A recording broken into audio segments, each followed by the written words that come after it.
Welcome back to the Mature Male Podcast. I'm your host, Wes, a psychotherapist helping men mature through timeless wisdom and practical guidance. Today's guest is Lee Chambers, a business psychologist, male allyship specialist, and founder of Male Allies UK and Essentialized Workplace Wellbeing. Lee was inducted as a Kavli Fellow of the National Academy of Sciences in 2023 and recognized as a gender equality changemaker by UN Women. He's one of the UK's leading voices on male allyship and gender equity, and the author of Momentum, 13 Ways to Unlock Your Potential. Lee, welcome to the show. Thanks for being here. Pleasure to be joining us today, Wes. Yes, so excited to dive in. So I'm curious if we can start with this question about the main challenges you're seeing men and boys face in society today, specifically in workplace dynamics and educational settings. I mean, this is a massive question, Wes. There's so much going on.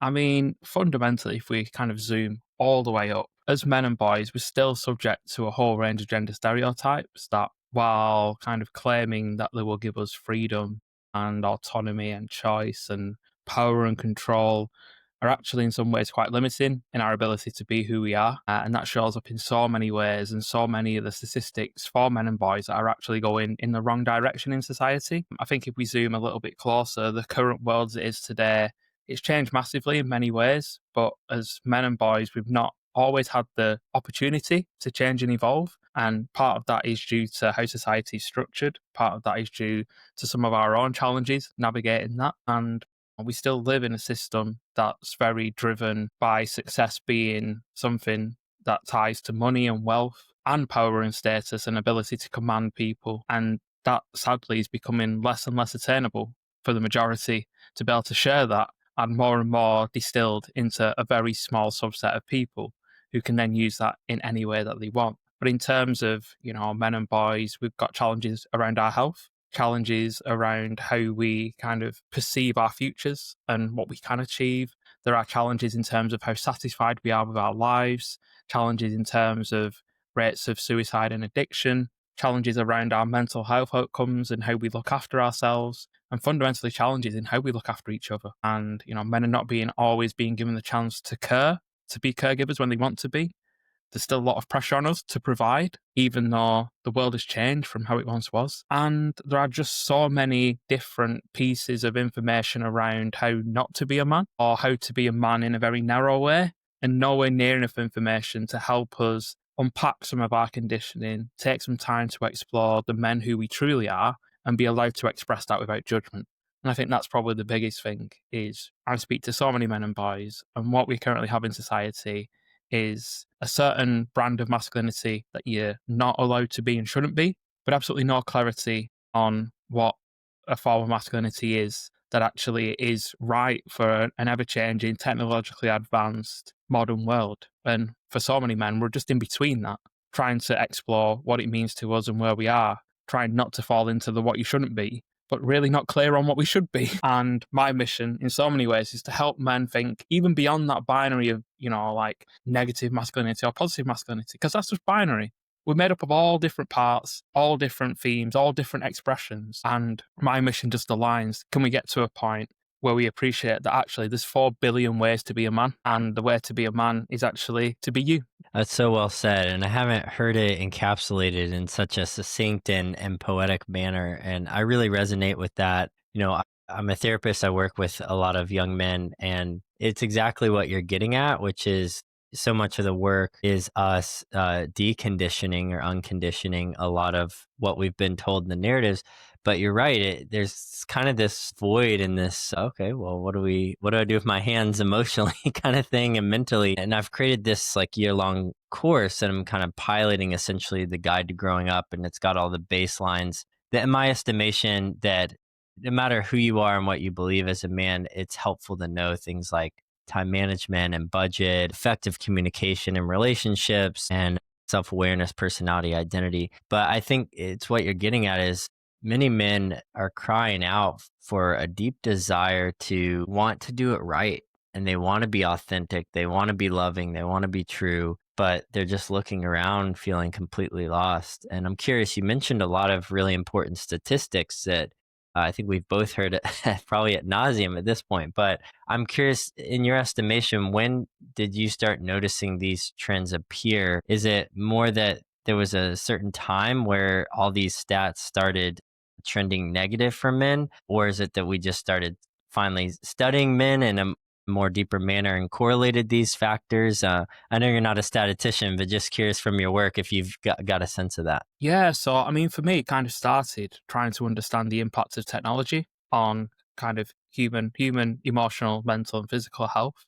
And you could already see with the amplification of use of technology, especially for younger people, that it was impacting mental health outcomes, incidence, and prevalence. And that just led me to think, if I step out, what else is this also impacting? And you could start to see how, things such as inequality increasing was impacting on people's life satisfaction outcomes, how people's feeling of meaning and purpose and connection to the world and to other people, how this very individualistic system that we live within, that's trying to drive self-sufficiency, kind of individualism, independence, autonomy, self-reliance, is very, very self. We've got a whole self-help industry that's focused on self. And I suppose one thing that I'm really passionate about, Wes, is most men are looking for development and growth. That's why certain podcasts have such a massive listenership, because those long form podcasts are at the heart about development and growth, even though they kind of merge into topics around, culture and politics and things like that. Most men listen to that information looking for ways to understand how to be better. And I think we sometimes underestimate that actually they become almost friends in a world where so many people are disconnected from friends. And it's really interesting to kind of realize when you speak to some men that long form podcasts have become the friend to listen to that they don't have in their own lives, which is, it's crazy to think that's where we're at, but that's where it is. But no, over the past 10 years, Wes, in this work that I've been doing, seeing that men don't engage in certain aspects around mental health, for example, understanding that if you put performance coaching on the door, men will be there. If you put therapy on the door, men won't be there, even if you were delivering the same thing in the room. So it's just all these considerations around how things are framed, and just seeing these statistics in a lot of nations start to go in the wrong direction. And that's even down to kind of boys' educational outcomes, kind of, access to therapy, certain diagnoses as well. There are lots of trends which suggest that actually no one is doing particularly well. And that's quite a hard thing to kind of look at and zoom out and think, okay, as a species, are we actually struggling here? And the truth is, the systems we live within are very extractive out of all humans. And I think we're starting to see the impact of that. So, yeah, I've started to see those patterns, but really kind of passionate about how do we come together to start to actually support each other. Because with things, gradually declining, but people being forced into a more fragmented individual ways of being, it's actually easier to continue to extract from individuals than it is from a collective who come together and say, actually, we want the future to be different and we don't want this trend to continue. So, yeah, that's kind of the perspective over the past 10 years and why I'm very passionate about this collective work, because individualization has a role. It's very nice to have things that are hyper personalized towards us, makes us feel a little bit special and a little bit understood, but it doesn't necessarily lead to us being able to actually create those connections, which are the fundamental kind of building block of being human and being well and having hope for the future. Well said. And there's so much in there. I mean, the statistics of health, certainly we know, tie to the ability to have strong social bonds, which men struggle with. And like you said, this hyper focus on success, which we only define from a personal level. And yeah, I appreciate your framework of seeing these self development podcasts as a friend. And I think that's right. And I think it's such a phenomenon because almost every man I talk to, or that, if we really get a sense, if we were to ask most men,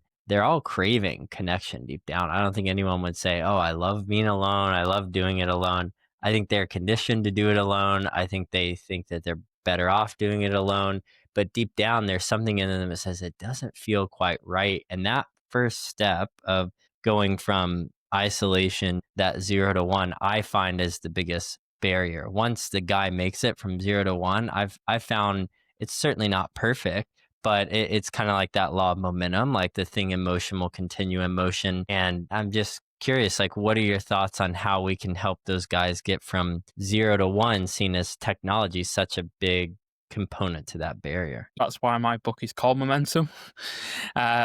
I think one real big powerful aspect within that step is that I actually see that as men start to take that step now in society, they're actually diverted off into it being about personal optimization rather than increasing connection. They're almost kind of told that this emptiness is caused by not being optimized enough, and that optimization then links them back into the personal development of self rather than that kind of personal development of connection. And that in itself is dangerous because those who are looking to optimize, and that kind of takes men who are then like, okay, I'm going to take my wearable health data, I'm going to look at everything in my life and optimize the hell out of it. So it becomes almost soulless to try and hit that pinnacle. But the truth is, when we try and optimize our lives, we generally optimize people out because they are a variable. They are something that is unpredictable and uncertain, and that isn't easy to just put into a data set or a simple scheme of working. So that's one of the concerns that I have in the current environment is that we're actually optimizing connection out. But I think to take that step from being in a very, very me mindset to a much more us or even we mindset, I think it is really quite hard. It really requires people to look at all the facets of the life and actually start to think around many of these conditioning aspects to tell us that, we can be that lone wolf and that's aspirational, that we actually can do everything on our own and we should do it. We shouldn't ask for help or support. We see that as weakness. We see that as, not being man enough or not being able to cope, and realize that actually the most resilient thing that we can do is to actually ask for support. That actually the strongest thing we can do is think about how we do things with other people to create bonds, because bonds are stronger than a singular entity.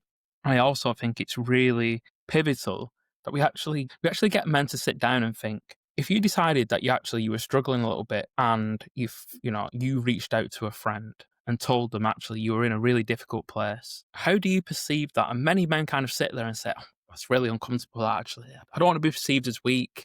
I don't want to don't like look like I've got my stuff together. I don't really want to kind of open up in that way because of how I might be perceived. And I'm quite proud of being, able to handle things. So actually, I'm a bit worried about being seen as weak. And then you ask them, okay, so imagine one of your best friends comes and tells you, they're really struggling, they're going through a hard time, they've got this going on and that going on. And they opened up to you and really kind of went a bit deep with you. What would you think about your friend? And they're like, actually, it takes a lot of guts, that really kind of takes a bit of courage to come and just open up and tell me. And I'd be there for him. I really would. And then I'm like, okay, so why is it when you would do that to a friend, it's weakness? But when a friend would do that for you, it's courage. The truth is, they've done the same thing. And it's just getting them to see how, some of the way things are framed, they will judge themselves more harshly than they will judge other men and other people. And that actually can just get men to think, actually, maybe it is a brave thing to do to actually open up and be honest and be open and actually see that there's more support out there than I realize. And one of the most difficult things with it, Wes, is trying to get us to a place where we realize that the conditioning that we've been promised isn't working.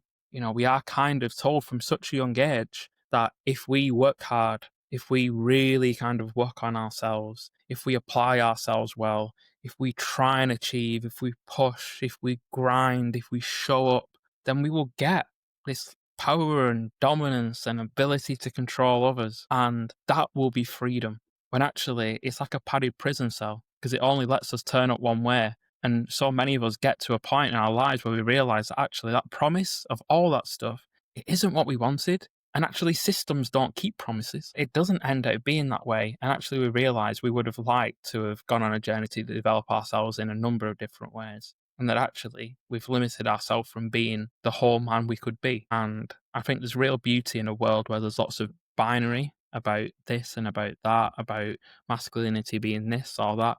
And actually our mission is to help men explore the whole man that they are, to bring all those facets, the light and the shadow, the parts that are hidden, the parts that are immature and we've never really spent the time to develop or explore. And if we were to gradually get more men to really explore the whole man that they are, that would be a movement in itself that would start to reverse some of those statistics and actually, give more men permission to just show up as themselves. Yeah, I couldn't have said it better.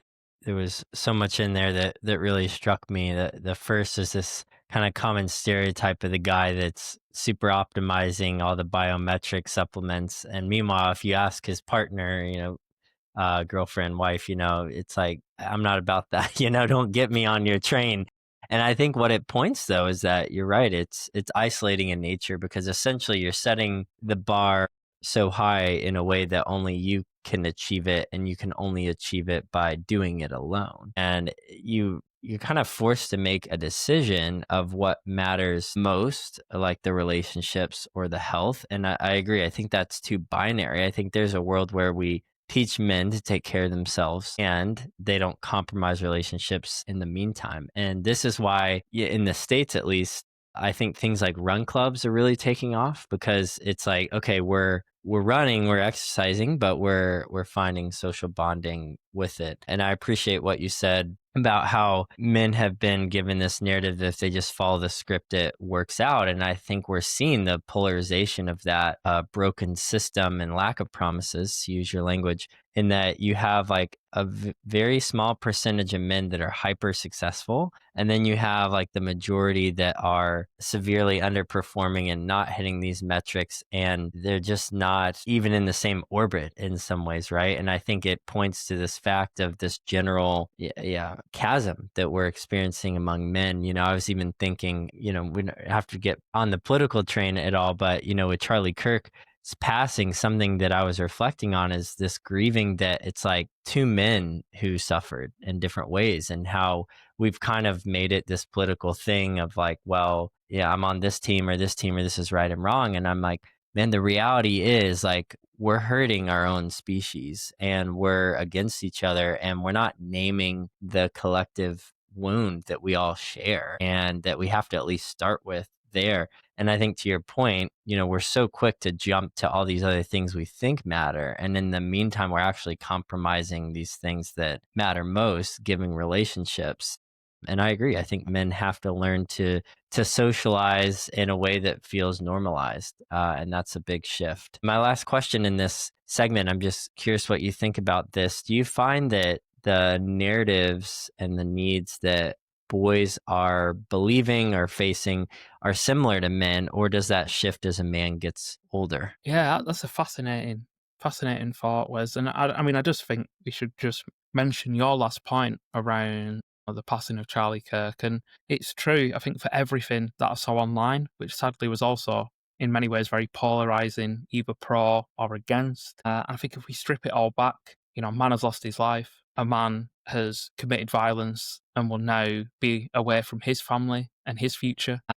And if we take a step back from the polarity and the situation and the identities and the individuals involved, we just realize it's just male violence damaging again. And, men willing to take people's lives is male violence. The truth is, there's now a family without a father, a family without a son, and there's an whole ecosystem that's damaged by that. And this is just one small action that, because of the platforms, got amplified. And this is happening day in, day out.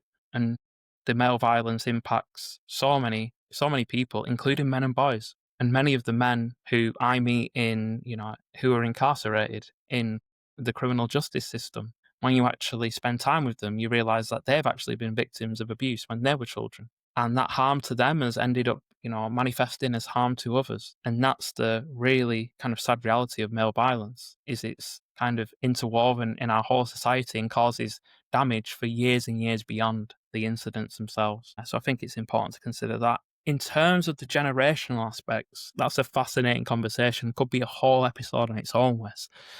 I think for the boys that we work with, they live in a very interesting world.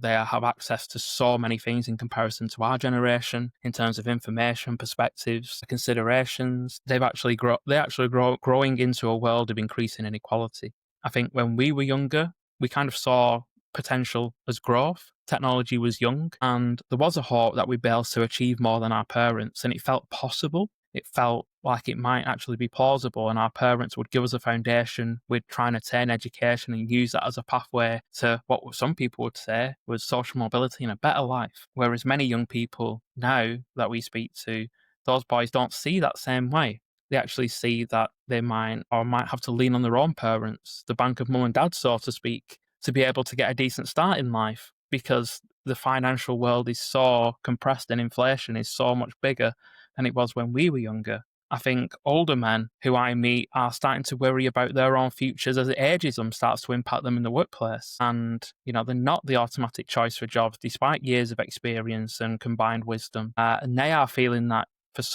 for a lot of them, the pensions won't be able to give them the lifestyle that they need. So they're looking to continue their working careers, but they face some of the Western judgment around age being a barrier and not a facilitator of wisdom and experience. And then for many men in the middle, they're kind of on that journey to try and manage the world. They're quite often caregiving for their children, sometimes even caregiving for their own parents, in a world where men are just, in many ways, not necessarily given the systems or structures to caregive effectively.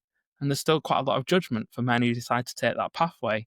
And obviously, I'm quite vocal about stepping out of my own business for a few years to be that primary caregiver, and how that changed me. Kind of almost rewired my brain, made me see parts of life that I'd never really considered before, and I had all of a appreciation for how difficult it was to look after two toddlers because they ran me ragged, and I was absolutely on my knees. And yeah, just the mental load of it all was something else. And I've run a business and I've had senior roles, and I'd say that was the most effective leadership and development training course I've been on. But to bring your kind of question to a close, Wes, every group of men across all the generations that I'm speaking to have their own challenges. And again, I don't think we take enough time to just step out and appreciate that as a man, no matter what age you are, you're currently facing challenges in society. And that in itself needs that little bit of consideration for men's different life stages. Like, we still know so little about the andropause, for example, and the impact that that has on men of a certain age as our hormones decide to change. And just the considerations around the different challenges that men face, meaning that men are not one homogenous group with all the same challenges. And then you look at the intersections of men from lower socioeconomic classes, men who belong to different racial groups, men who have different levels of status in society, men who have disabilities and different sexualities. And you realize, as men, we are a wonderful tapestry of different experiences and different people. But it also means we have some different challenges. And if we could only look and realize lots of those challenges have the same root causes, go come together instead of these generational stereotypes that, well, young people are lazy and old people are too stuck in the way. Actually, what if we just work together? Because one of the most beautiful things that I've seen is when very young people and much older people come together, they actually bring light, positivity, connection, perspective to each other's worlds. And that's something we don't see enough of in our society. For young people, time spent with people of two generations above them who are not their direct grandparents, that's dropped massively over the past 50 years as people have been less engaged in religion, less engaged in their local communities, less likely to do hobbies because nowadays it's all about side hustles and trying to survive. And they've lost those connections to people of generations above. And there is so much to be said because those generations give so much to each other. And I'd love to see more of those spaces like they do in some other countries, because that's a real place of, again, of connection, of curiosity, and it just shapes people's lives in such a positive way. I'm really glad you said that last point. I have a friend in New York whose grandfather is 105, and he still calls him every day and chats with them. And then I'm not sure if you know Pasco Ashton. He's in your neck of the woods and doing men's work, but he also both live with his grandfather and talks to him, and that's obviously just a direct connection, much less someone you don't know.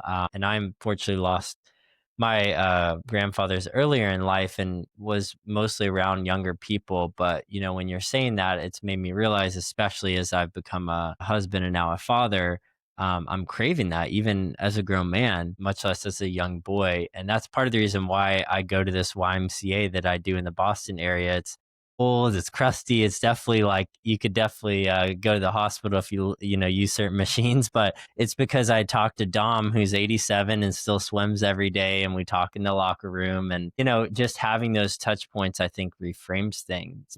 Something I think a lot of people do wonder about is, as men, is the category of boys. And both fathers relating to their sons. I know you have sons of like it does seem like such a different world. So I am curious, your research involved observing and interviewing about 1,000 boys across the UK to understand their perspectives on cultural topics. What did you discover about how young boys actually view masculinity and even hypermasculinity? Influencers like Andrew Tate, and who are they really listening to and looking to be formed or influenced by? Yeah, I mean, again, thank you, Wes, for giving a bit of space to share. So yeah, it was fascinating because for me, sitting with boys between 11 and 16, even though I've got my own son who is in that age range, it just kind of enriched my own life, just being able to listen to them and also for them to feel like they were being listened to. Because one of the main things that came out is they actually felt that they had less of a voice in society than pretty much any other group. And they almost felt at times they were being marginalized as a nuisance, as trouble, as problematic, or just those adolescent teenage boys who are just trying to make their way in life and they're all over the place and they don't know who they are. So they actually kind of said, in a world where everyone's connected digitally, actually, what about our connections in real life? So what was really interesting is 50% of the boys said that the online world was more interesting, rewarding, and engaging than real life. And that kind of echoes their feelings around how embedded the digital world is. 63% of those boys said they felt they spent too much time connected to devices and connected to the online world. So they kind of know that they are over indexing, and a lot of the desires were around there are less opportunities to spend time in physical spaces than there used to be. 81% of boys said there weren't enough physical spaces for them to access in their local area. And that's everything from parks to cadets to scouts to grassroots sports to clubs that fit their kind of interests and hobbies. And we're starting to realize less people are volunteering to run those things. More people are trying to access them, waiting lists are more, places, especially in the UK, where our land is very dense. Lots of the playing areas, parts of schools are now having housing built on them because of our challenges around population. And that's taken away those spaces that young people use. They say that if we hang about on the street, we get seen as antisocial, as a problem. If we're in a little group, people cross over onto the other side of the road like we're a problem. And it makes us feel like we're not welcome. They also kind of feel that it's not necessarily safe in streets in certain places because of rising crime levels, and they're potentially being lured into it or victims of those crimes. So there's a challenge around spaces and feeling that there are enough. They've said since the pandemic, that's getting a lot worse. That means that they're more likely to go online, but they feel like spending too much time online. So there's that kind of challenge. And then, a lot of them feel that there's a lot of talk around masculinity, but not a lot of clarity on what it actually means. So they're hearing a lot of things, but they're not really clear. One thing that was quite clear is that they're not particularly interested in Andrew Tate. One 13-year-old boy said he's bald, he smokes cigars, he shouts at the screen, he drinks whiskey, and he's stuck in his bunker. Like, he's like, that's my granddad's dream. For me, I'm watching Sidemen, Beta Squad, and younger influencers who were creating content that really spoke to their interests, to their age range, to things that they thought were interesting. And obviously, some of those influences, like many of those creators, have lots of good aspects, but also we do within that also have some challenging aspects as well. And some are better than others. And it's hard to kind of take the fact that not very few of them are binary. They're not just really bad or really good. They're all a bit of a mix.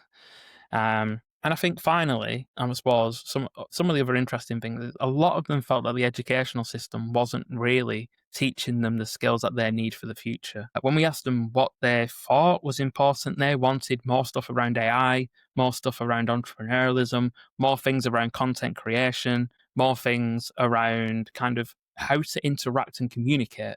And they felt that the world of kind of maths and English and the traditional subjects weren't necessarily equipping them with the skills for the future. But most of the children that we spoke to did have a teacher on their journey who they did look up to and felt it inspired them, and that was good. But there was no real challenge of 1 in 5 boys saying no one really truly knew who they were. And that was concerning because that kind of loneliness and disconnection, it kind of came out in our research that actually there's a lot of boys who feel that, I've only got a very, very small circle of people who actually truly know who I am. And there was a good amount of, boys who struggled to find a really localized role model, someone who in their ecosystem who they knew, who they could look up to. And that means they then go looking for that elsewhere. So it was fascinating, to be honest, Wes. There's some hope. There's some amazing young men actually leading on change, doing great things. But there are some men who are really finding it quite difficult, um, and feeling that some of the things they hear online are probably valid, even though they don't stand up particularly well if you've got a bit more life experience, or if you're able to kind of look beyond what those individuals are trying to get you to do. But again, these young boys are quite often more discerning than we realize about things. And actually, a good amount of them have really strong values and an understanding that they want to bring those to the world. So there is hope. It is just such a challenging age because for any boy going through adolescence, you're trying to understand who you are, where you fit in the world, what your friendship group is. It's hard for anyone.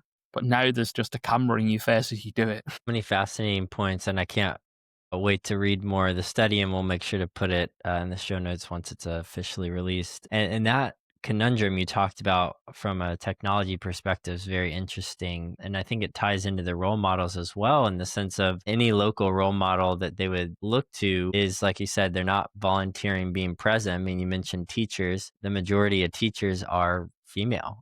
And this issue that many young boys struggle with is they have a lot of energy typically, and they learn, not all of them, but a lot of them, through a lot of this kind of tactile, like hands-on, rough and tumble play that really allows them to make sense of limits and things. And if they're just constantly being told, like, sit down, be quiet, don't go there, and then all they have is this phone, which makes them more docile, great, because it's kind of like giving an iPad to an infant, right? It's like, oh, great, they stop crying, but you're subduing their expression, their ability to be present.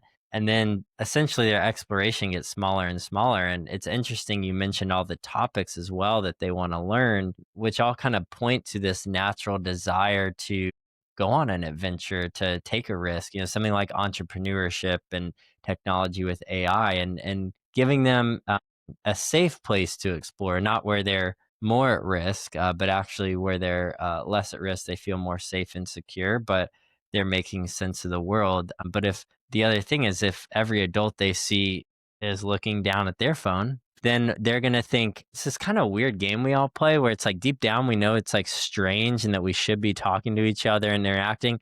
You get in the elevator, it's like kind of going to act scared and look down. It's like, we didn't do that, 5, 7 years ago. I certainly didn't. And as a kid, I don't know about you, but I had to hang around as my parents talked. And yes, I got bored, and I probably made them upset or frustrated, and kind of like the chaos that ensued. But nonetheless, it really was this empowerment to say, go explore, but also you got to regulate your emotions. You got to learn to talk to people. You got to learn to be patient and wait till it's your turn. And all these skills that we learn through face to face connection and interaction, are vital to human functionality, and things that boys aren't getting in general with older adults, with themselves, but then also with other boys, and that's an important thing to be able to fully express yourself. That it sounds like the boys have this core essence, but it's, I guess, I don't know if the right language is being suppressed and almost kind of like cut off, or the life is taken out of that potential to, express the essence because of the systems and structures we've kind of put them in. Yeah, and I think, it is limited. They feel that limitation. And they also they're quite honest that now we're at a point where we've got AI companions and AI girlfriends, apps that are being marketed to them to practice this skill because they're struggling with this skill. And the sad reality is that communicating with AI isn't even an echo chamber because it's just you and a set of zeros and ones who is predicting exactly what you want to hear, will validate everything that you say, will respond instantly, and will actually make your communication style and your aspirations for relationships less human and more maladaptive and even less mature than they probably already are, because it will guide you in a very, very, very, very validating cycle of how you expect it to be rather than how it actually is. And you don't get that real time feedback on if you say something that actually someone isn't happy with, or you don't kind of hit that conflict of trying to, debate with someone around why something is right or wrong, or maybe it's shades of grey. You you can be quite abusive or challenging towards these things, and they just accept it. Whereas another human simply wouldn't. And it just learns from you. It continually learns what gets you coming back. It'll never tell you don't do that, because then you'll turn it off and stop using it. And it's designed to keep you used. There's a reason why there's only two industries in the world that call the people who utilize their products users. One of those industries is illegal, and the other industry is tech. They know exactly how these products are built, and psychologists like me sit behind these products to make them as sticky as possible to exploit every single psychological hook that they can. And there's a reality to that, because the more people are stuck to the tech products, the less they are practicing the skills they need as humans with other humans. And the less people are doing that, the less other people are prompted to do that, and the less group stuff that happens that helps you build these skills. And I do worry that we're losing that art of conversation, we're losing that art of collective communication, and much of the respect and dignity that comes with that, to a point where people are now almost, because the truth is, words are powerful, right? Words can incite, words can harm, words can inspire. There's a difference between words and actions. And I think we're at a point now where people are so in a world of lack of interaction and lack of action that actually words feel like violence.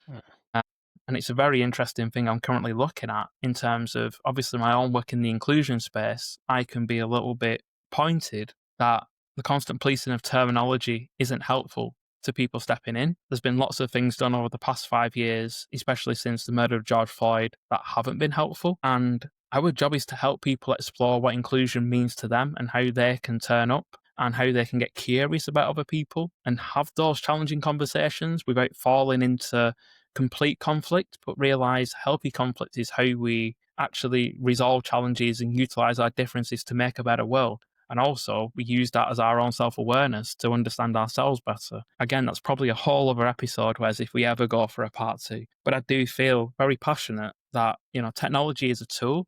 In itself, it's neutral. But given that many adults are, it was designed to exploit adults, that means it's even more potent for children. And some of the ethics behind it is, I don't even want to go there because it's proper dark stuff. Maybe if people get curious about that themselves and actually realize how we're all being exploited in some way. But the reality is that for our own personal growth, we need to actually be bored. And these devices stop us being bored. Because the truth is, bored people explore themselves and then get passionate and then change the world.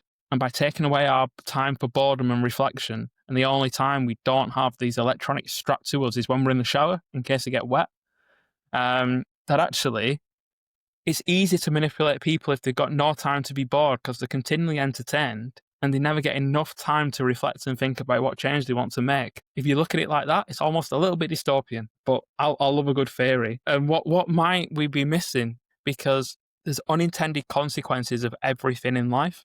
Build it fast, break stuff, break people, mentality of tech. There's lots of unintended consequences and risks that come from the things that we've built and the things that we use and the things that have just become normal. And we don't realize those unintended consequences until later on down the line. I've never even thought about that user analogy. It kind of really caught me off guard there in a good way. And it's something I think we have to be aware of. And I agree that the policing has especially hurt men because, the only way we change bad thinking is feeling the safety enough to admit it. And then in the presence of someone who is wise and can reflect back, I think there's more here, and lead someone to the truth, And if we cut people off at the beginning to say, you have to already know if you're right or wrong before you open your mouth, the chances that the average person is going to meet that standard is essentially slim to none. And like you're saying, it creates this really threatening sense of how we understand learning and growth, but more so connection, that we have to already, and many men struggle with this. I have to be certain, I have to be secure, I have to be powerful, I have to be able to prove my point before I'm coming into a dialogue. And this is the true power of vulnerability is, yes, it is this cathartic release when you share with someone something important within yourself. But, I heard this on a podcast with David White, the poet, also in the UK. And he said something really fascinating. He said, one of the most healing things a man can do is just say, I don't know. I don't know, and really give yourself that sense of radical presence and openness. And you mentioned skill set and how we can use technology, but in general, how it's compromising other senses of skills. I'm curious, how do men build an advocacy skill set that makes them more authentically who they are instead of giving into this dystopian, isolated world rather than conforming to, who they're told they should be? Yeah, it is fascinating, isn't it, Wes? Because, I mean, we need to be honest. Number one, we live in an expertise economy. And especially for men, being able to showcase your expertise is the gold standard. If you can showcase those expertise and be the expert in the room, that gives you so many of the things that we're told are really important. We also live in an attention economy. The attention economy is worth $10 trillion. And the reason why we see such polarization is because attention is driven by polarization. If you either deeply believe something or deeply disagree, you're much more likely to interact with it, to interrogate it, to challenge it, and that creates engagement and means that actually, people are taking action in some way. I think that piece around an advocacy skill set, what is really quite interesting is if I think about many of the people that I speak to, lots of people from marginalized groups historically have had to fight for rights somewhere on the journey. And that fight for rights almost builds a skill set of kind of advocacy and activism, where you're having to fight for something and fight for something against a system. Now, the truth is, many men need to fight for something against a system that's taken away from them. But we're almost kind of told that we shouldn't fight the system. We should trust the system. And that makes it really hard because we should trust the system and we'll get our rewards as men who've been compliant. And whether that's going fighting for your country, whether that's providing for your family, whether that's kind of making yourself disposable by putting yourself at physical risk to do things. But we're told, make that commitment, take that risk, and you'll be rewarded by the system. And the truth is, because we take that trust, we don't interrogate and challenge the system and build the skills of advocacy and allyship. So I'm really passionate that actually, as men, we need those skills because the status quo isn't working for us. And the only way to change the status quo is to build the skills of advocating for yourself and think about how you can use that curiosity to consider how you can advocate for others because that creates connection. It also opens us up to be supported because the more you build those skills of self-advocacy, not only are you able to advocate for yourself, your needs, your considerations, your challenges in situations, but you're actually able to consider what needs other people might have. And that means you can actually be more collective in your approach, more relational in how you interact, and a little bit less individualistic and transactional in how you turn up. And I think there's so much power within that.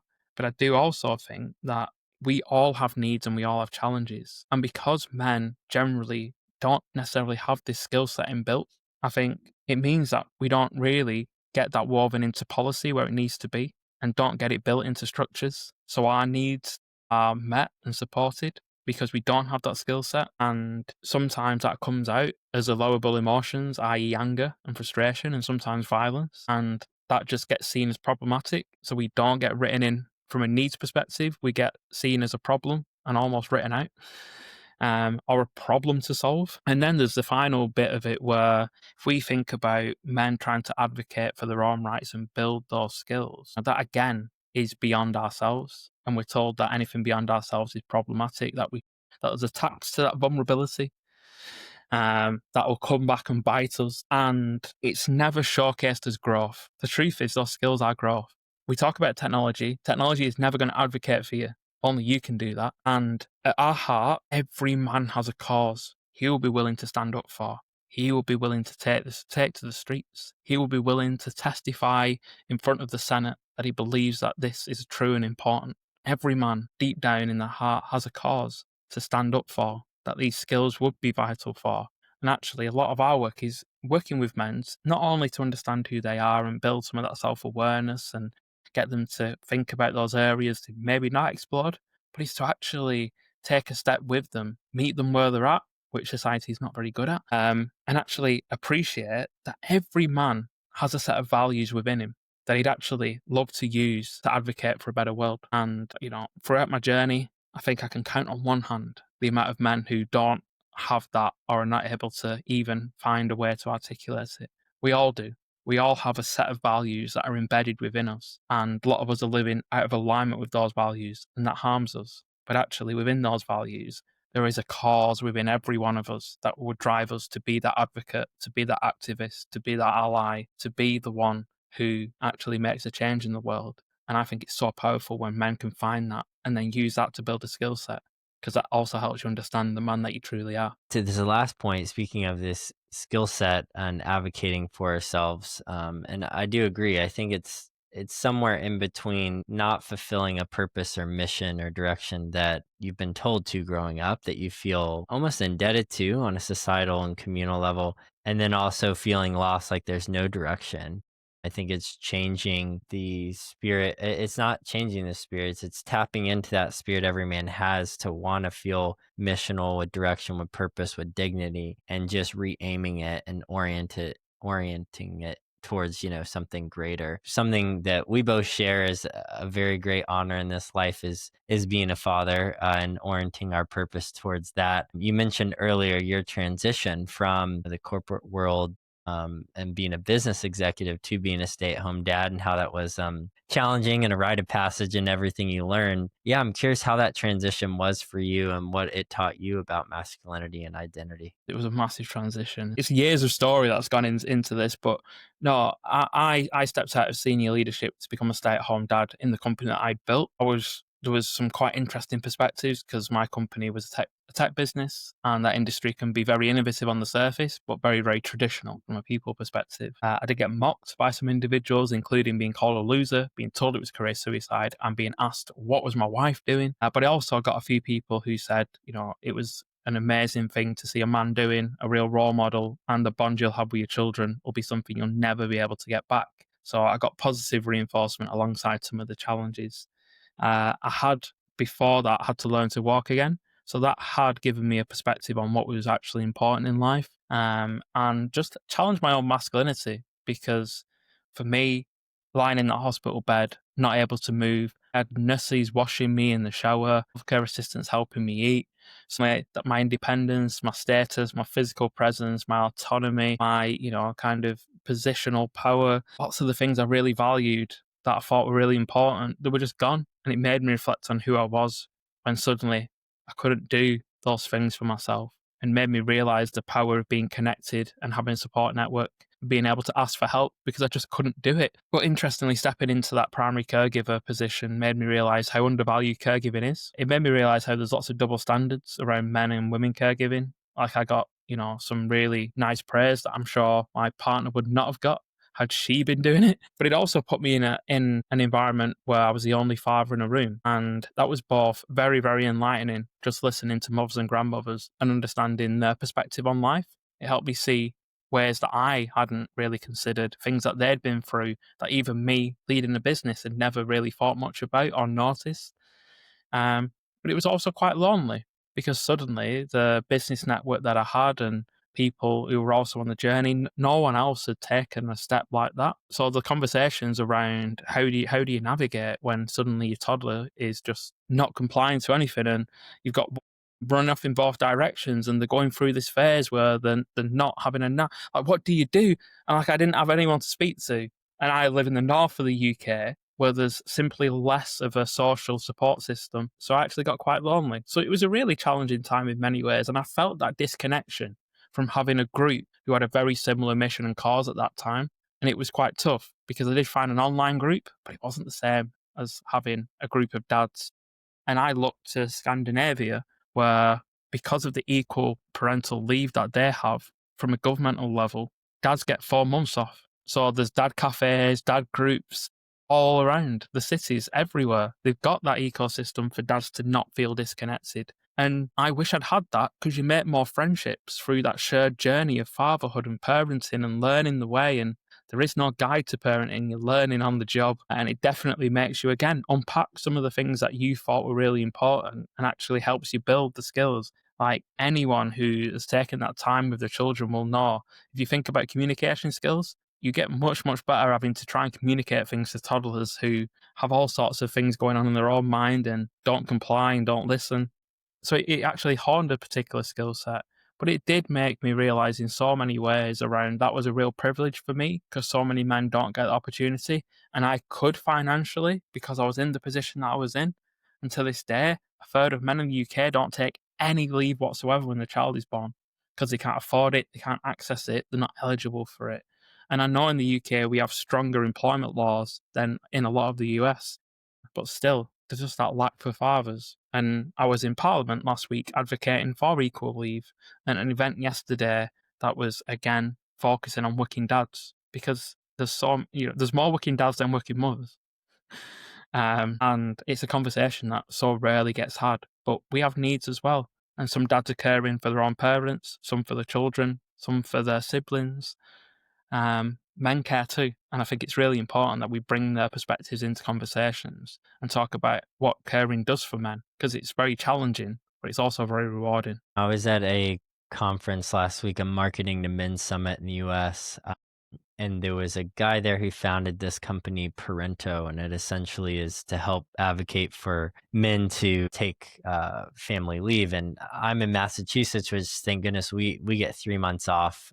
So I'm really lucky. We have another on the way in January, and I'll be taking that full time. But the guy who started Parento said this stat of even though men are entitled to that amount of time, on average they take 2 weeks Hmm. if they take it at all. I mean, like you said, a third not even taking it. And so I think it's changing the understanding of not just the value, but the need. What you said that someone told you that you're missing out on critical moments that you can always be in another board meeting or behind another Excel sheet or another day in the office but your kids, they're only that developmental stage at that time. And there's not a lot of times where we have the luxury to stop and to take it in. And I think the first step is making it not a luxury, making it a standard where guys don't feel the financial pressure. But then on top of that, to your point, is, seeing the essentialism of saying not only is it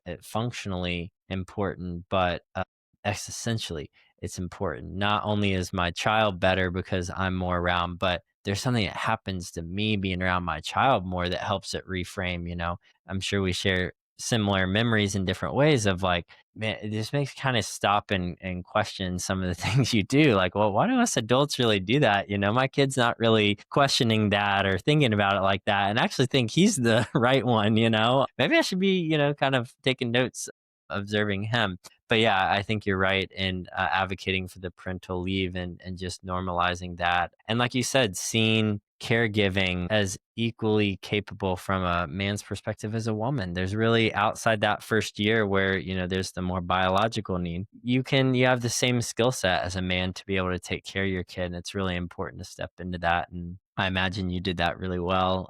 And I'm sure your kids and you are thankful for it. Yeah, well, it's a massive learning curve if we're honest. But no, I fully agree with you. In terms of care, there is no difference. It's just the gender stereotypes that tell us that we should be providing and not caring.